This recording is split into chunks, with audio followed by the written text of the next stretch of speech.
Hey, what's up? It's Marie, and I'm going to be talking about the NXT invasion again. You know, I didn't put up a video last week. I did put up a video last week about the invasion, but I'm going to put it under Undertaker and John Cena attacks. No,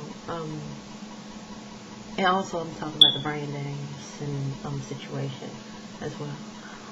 As you all know, that the NXT Rookies attacked Raw last week, and they came back and they asked for demands, which were a little bit funny. I kind of think that these demands are very, very funny.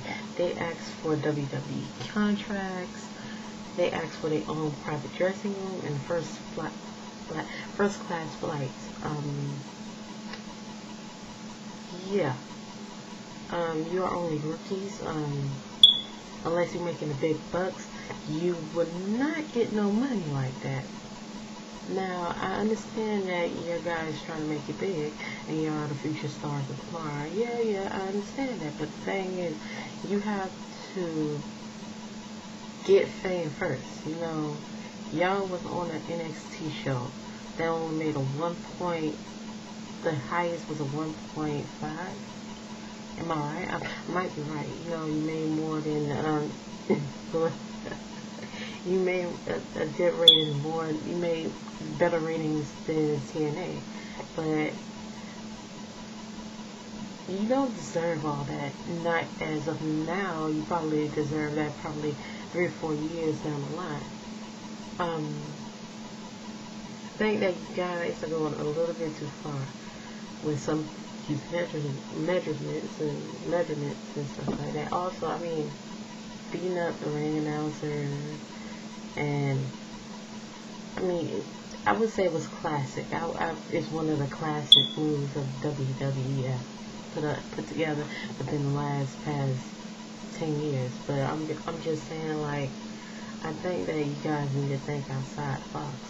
If you want title, ask for every single one of y'all title shots and stuff like that. And it was a competition too. I mean, you gotta understand that it was a competition. And we all know that y'all already got contracts, but it's stupid to, you know,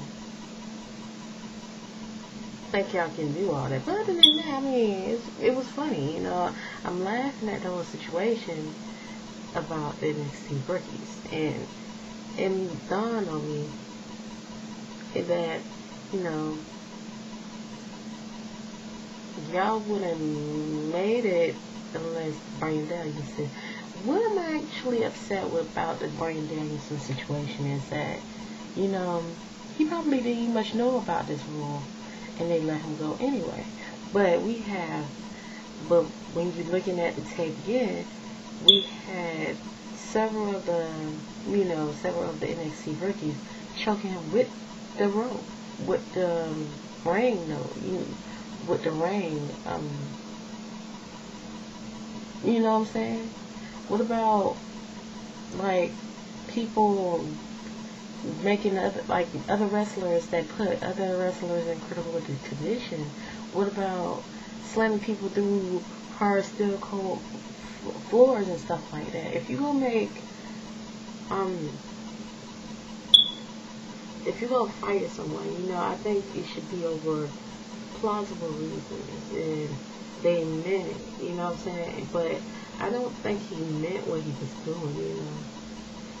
It's kind of, it does piss me off that you have a guy who actually did bring ratings to NXT, and he is let go due to his technicality, probably didn't know.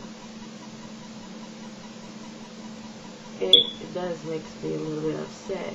And a lot of people say, well, you know, you could have brought more of the independent people into it. But I understand his wrestling techniques. He's a technical wrestler, so yes, technical wrestlers do that.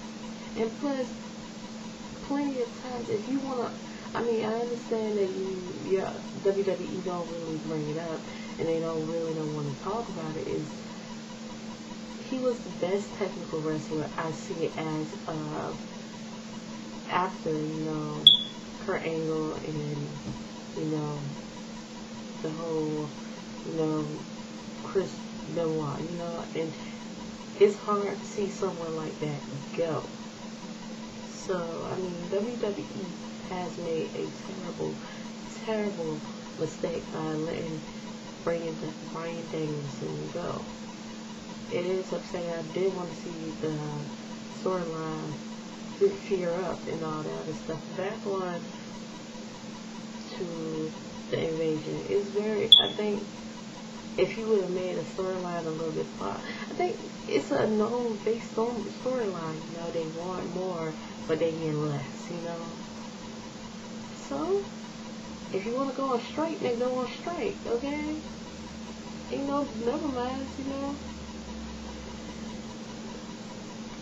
I think WWE need to put more into this storyline or increase the storyline by putting the Undertaker into this. WWE got to pick up this game. I'll put it also instead of, I seen it was only on the Raw. It was only on Raw. I think they need to push it towards SmackDown and NXT. I think it'd be more intense if you put on both shows. That's just my opinion. Because I think Friday Night SmackDown was less. You know what I'm saying? Even though Kofi Kingston beat Drew McIntyre, that was a spectacular moment. But I think it needs more intensity. If you want this storyline to succeed, I think that they had both sides. They had SmackDown and Raw. Well, most of them were on SmackDown. But if you want to intensify it more, I think they should have it the same, like, put them on both SmackDown and Raw. And I think it would be more of a push for everything else. That's just my opinion. Subscribe. Or whatever. And adios.